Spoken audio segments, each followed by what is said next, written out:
we are not going to make this a long video at all. This here is the Retroid Pocket Mini, an absolutely gorgeous and beautiful retro handheld running Android, and it can play essentially any emulator on Android that you can think of. And yeah, that even includes Nintendo Switch at $199 US. This is easily the best handheld under $200 that you can purchase. It has a stunning 3.7-inch OLED 4x3 display at 1280 by 960 resolution, which is just unheard of in this space, and it's absolutely fantastic. It has great controls that Retroid is known for, with their awesome D-pad, awesome sticks, and great buttons. There's front-firing speakers, and the best part about all of this is it's powered by the Snapdragon 865 processor, which, along with performance, comes with some fantastic battery life, of it being able to do at least 3 hours for high-end systems like PlayStation 2 and Nintendo Switch and all of that, but at most around 14 hours for systems like Super Nintendo and Game Boy Advance and so on. Look, I love this handheld. This is an easy recommendation for me, so let's talk about it.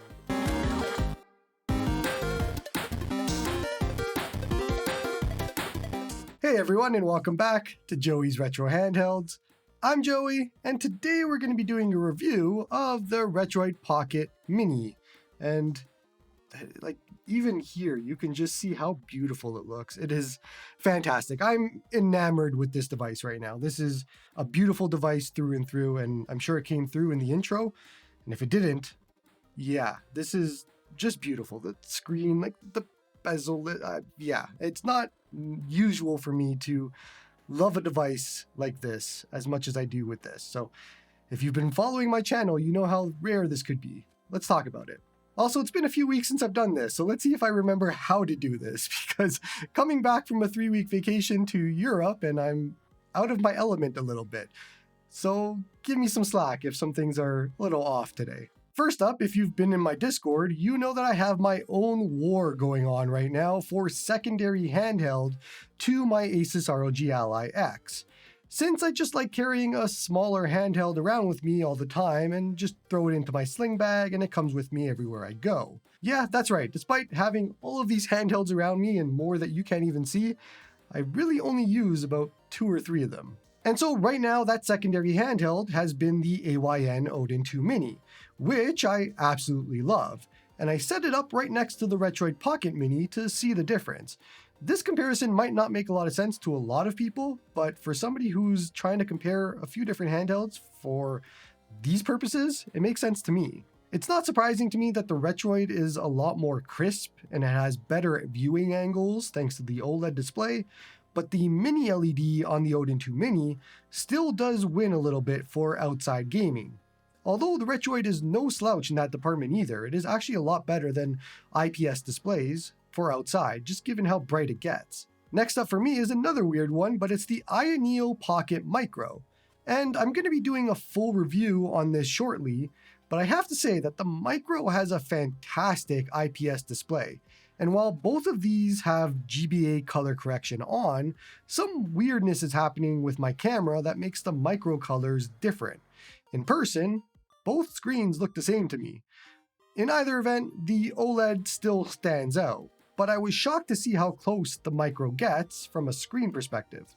Same camera weirdness here, but I wanted to head back to the Retroid Pocket 2S, which, in my mind, despite what Retroid says, the Mini is a natural successor to. If you watched my 2S review a long time ago, you'll remember that I called it one of the best retro handhelds ever made, and I still agree to this day. But my main complaint was the lack of curves and ergonomics, which the Mini absolutely fixes. There is no real comparison between these two otherwise. The Mini is absolutely better in every single way. And I think for anybody that loves the 2S like I do, the Mini is an easy upgrade to make, and it is just so simple to do so. Look, I could do comparisons with a whole bunch of different handhelds and go through all of Ambernics and all of that sort of thing. The OLED on this is bonkers. It is fantastic. It makes the entire handheld with no bezels to speak of. It looks so clean that sometimes I'm just thinking it's fake. That's how good it is. And personally, I'm not somebody who has an issue with a 3.5 inch or 3.7 inch like this is screen. And so for me, it isn't a negative for it not to be a 4 inch or better.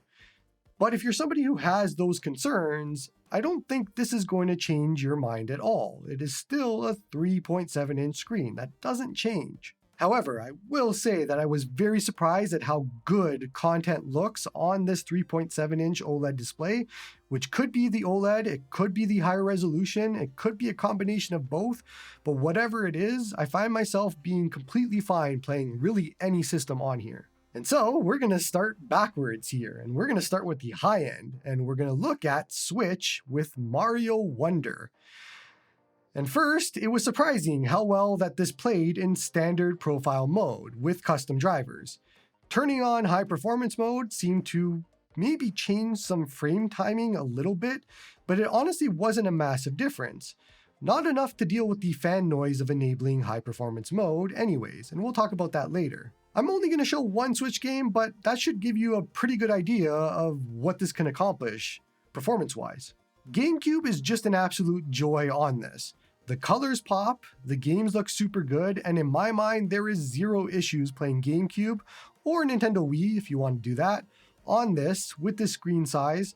And you don't have to deal with any weirdness for widescreen hacks and all of that because it is a 4:3 aspect ratio. For this entire video, I actually didn't touch any performance settings for any of the emulators. It was boot up and go. So if you're somebody who wants that, then what you see is what you're getting. GameCube here is actually at a 2x resolution, and still, again, just using OpenGL along with the standard profile mode.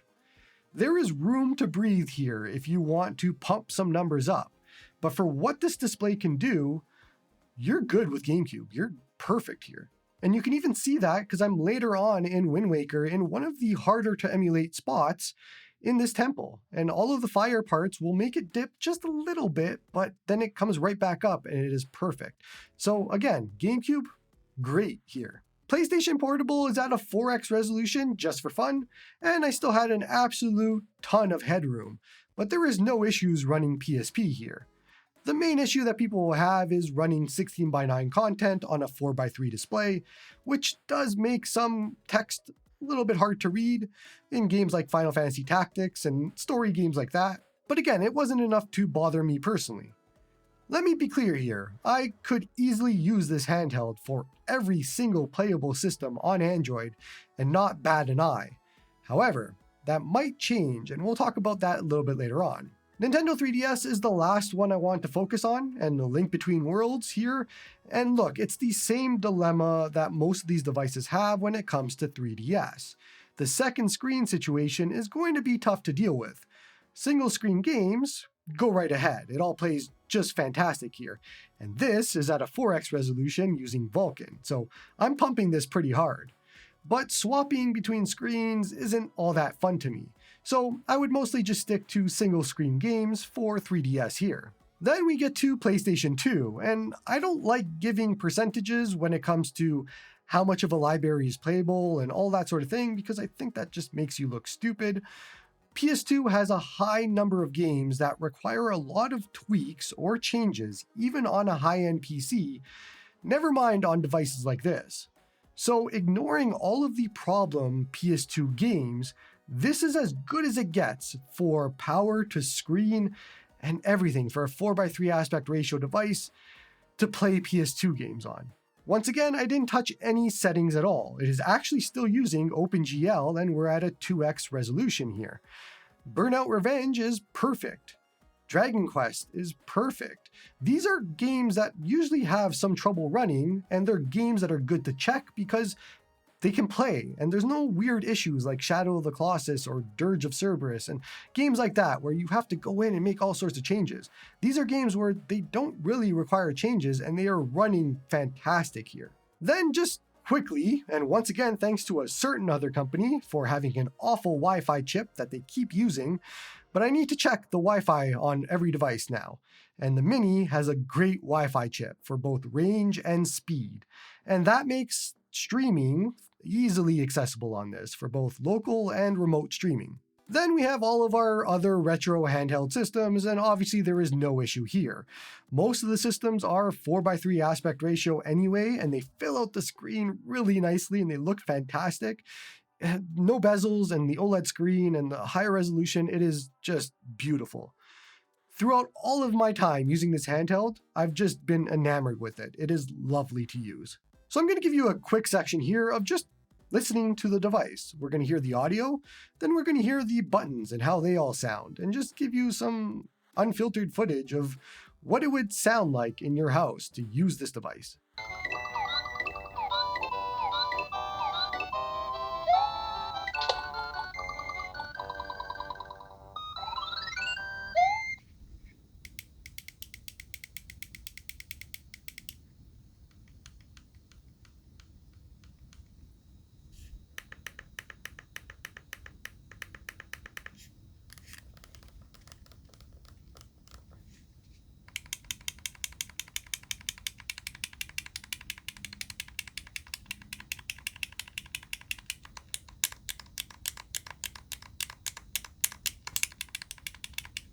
So I think it might have come through there, but the speakers are fantastic. As usual, Retroid usually does good speakers when they are front firing, as we saw with the Retroid Pocket 2S, which is back there. And the noise from the buttons might be the only concern to a lot of people. They do sound a little bit higher than normal, but not an issue for me. I guess for people who are going to play it in bed might be a concern, but I think for most people, they're kind of used to buttons like this. I mean, most controllers sound like this. Most devices sound like this. It's not a concern to me, but it might be to you. And so let's talk a little bit about some concerns or issues that I found. And this is going to be a very short list. But the number one main concern or issue is the fan noise, and especially when you throw it onto high performance or sport mode for the fan at least, you hear it a lot. Here, have a quick listen to what it sounds like.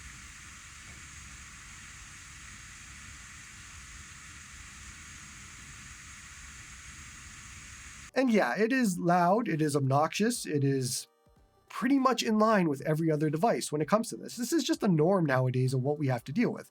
And I'm not going to say that I like it, I don't, but I don't know what else you can do at this point.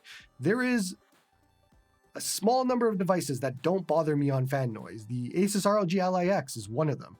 The Steam Deck OLED is another one. And then every other device is just loud, obnoxious, all that sort of thing. And that doesn't change here. This is one of those scenarios where I'm going to avoid using the fan as much as possible. And I'll probably just keep it on quiet and just deal with the heat if I have to, which wasn't that bad in my testing. Now, another concern is there is some slight scratching that is happening on the buttons. And for anybody who hasn't had a metal handheld before, or in this case, it's a glass handheld in the front, the buttons tend to scratch along the sides of them. And with the Anbernic RG405M, which is right back here, that went away over time. It actually took 2 or 3 weeks and then it just disappeared, never happened again.